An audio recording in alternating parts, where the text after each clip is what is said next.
I think I'm still suffering from PTSD over Jinder Mahal winning the WWE title. I can't get over it. Guys, it's the little things. It's the little things like the match on SmackDown between Cena and Nakamura, with Cena literally almost breaking his neck for the right to face Jinder Mahal at SummerSlam.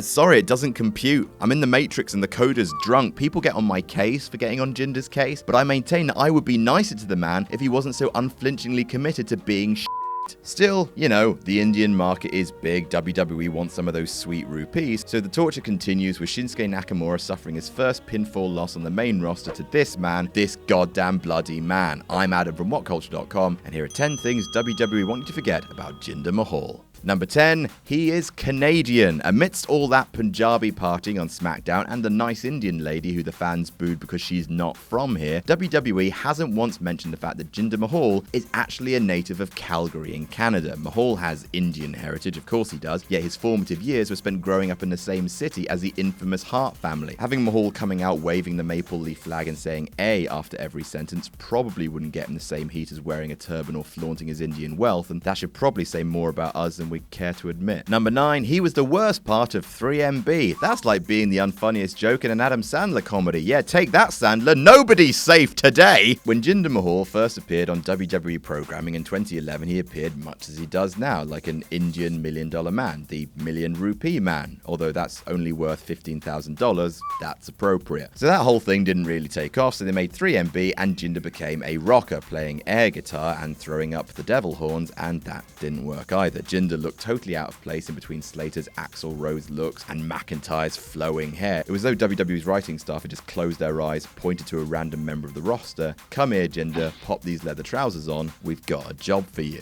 Number 8, he was depressed in his former role. Now, don't get me wrong, I don't want Jinder Mahal to be depressed. I don't want that of anyone. He might be a lovely bloke. It's a sobering thought, though, that any kid growing up dreaming of becoming a WWE star would be horrified to picture their TV heroes camped in a car outside the venue, scared to go in. That's exactly what Jinder Mahal told Chris Jericho he did during a recent interview. The Maharaja was truly despondent over his role as resident laughingstock jobber, and even admitted to feeling downhearted and borderline depressed over what WWE's creative team may have in mind for him. That is sad, and definitely something Vince McMahon wouldn't want people knowing. Wrestling, after all, is supposed to be a dream job. Still, it's easy to see why he might have been depressed when you consider number 7, his 80% loss record. Jinder Mahal may just have the poorest win-loss record of any WWE champion in history. Right now, he has wrestled 537 matches for WWE. He has won a mere 23.6% of them. Less than a quarter of his matches have seen the current WWE champion emerge as the victor. That is a thing of madness. And that's of time of writing. His recent spurt of victories has given him only 75% losses, whereas before he was crowned champion, he was on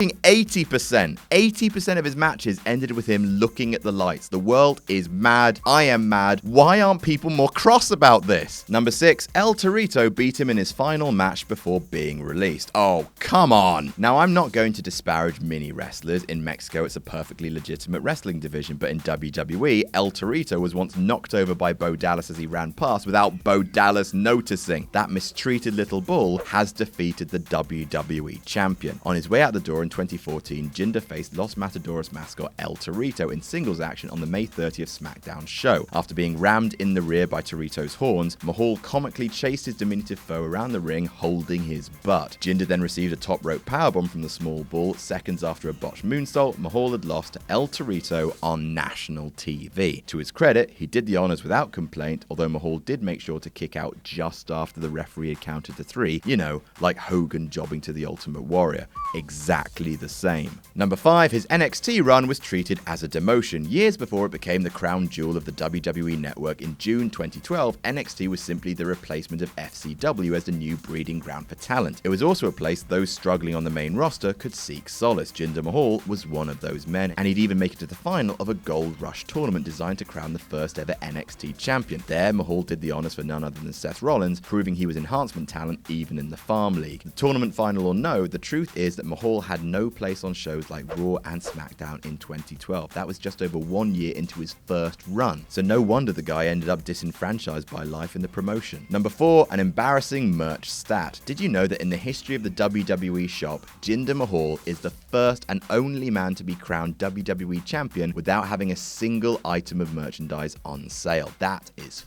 fucking sobering. Even more embarrassing, since Jinder didn't have any merch and therefore didn't have a brand logo or an image that's identifiable with him, his side plates on the WWE title are just his name. Randy Orton, Snake. AJ Styles, P1. Dean Ambrose, that anarchist symbol he has. Jinder Mahal, just the words Jinder Mahal. Number 3, concussing Balor. Poor Finn Balor. On the post-show WrestleMania, the guy finally returned to the main roster after his Universal Championship was taken away from him. A week later, he was seeing stars following a Mahal forearm on April 10th. In Mahal's defense, Balor did throw his head right into the mix during the move, and that made it difficult for Jinder to do anything other than clock him right in the side of the head. Regardless, injuring one of WWE's brightest hopes so soon after his return was a blemish on Mahal's copybook. Had Balor been forced to take more time off, WWE's top brass may have even lost faith in Mahal's ability to work a main event run. That would have been harsh, but don't forget that Kofi Kingston was once demoted for hurting Randy Orton almost a decade ago. Number 2, his body transformation. Before diving into Jinder Mahal's radical physical transformation, it's important to note that no wrestler looks the way he does without hard work. Ex-WWE star Ryback seems to think that something else is at play though, pointing out that the puffiness around Mahal's nipples doesn't, quote, just happen when you drink protein shakes. Referring to the swelling of breast tissue from steroid intake as gynecomastia, a condition stemming from the imbalance of male hormones, Ryback clearly hinted that Jinder was taking something, possibly steroids, to aid his muscle mass. WWE won't enjoy questions over Jinder Mahal's new appearance, especially because he has transformed so quickly. When the Indo-Canadian star first appeared on Raw last summer, he had a softer body type and less muscle. Now he's ripped beyond belief, and now has some questioning his methods. Now, to be fair to Jinder, he's always been quite veiny, even in his first run with the company, and his workout regimen is legitimately insane. It's just that the questions are there, and WWE can't be happy about that. And number 1, the India experiment isn't really working. So this whole rushing Jinder to the WWE Championship without improving his win-loss record or giving him a brand or any of that was done with one goal, and one goal only: to capture the elusive Indian market. Basically, there's a fucking load of people in India, and they avidly watch all the clips on YouTube, but there are comparatively few paid subscribers in the region. Jinder's Canadian title reign was supposed to turn that around. In actual fact, according to a recent Forbes article, since Jinder's title reign began, the actual number of paid subscribers to the WWE network in India has gone down in the last 3 months. So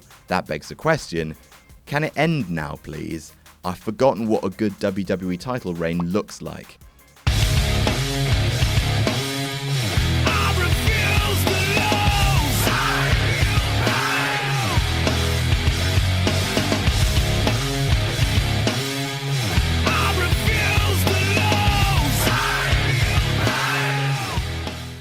And that's our list. Did we miss any out? Tell us about it in the comments. Don't forget to like, share, and subscribe. I'm Adam from WhatCulture.com, and I'll see you soon.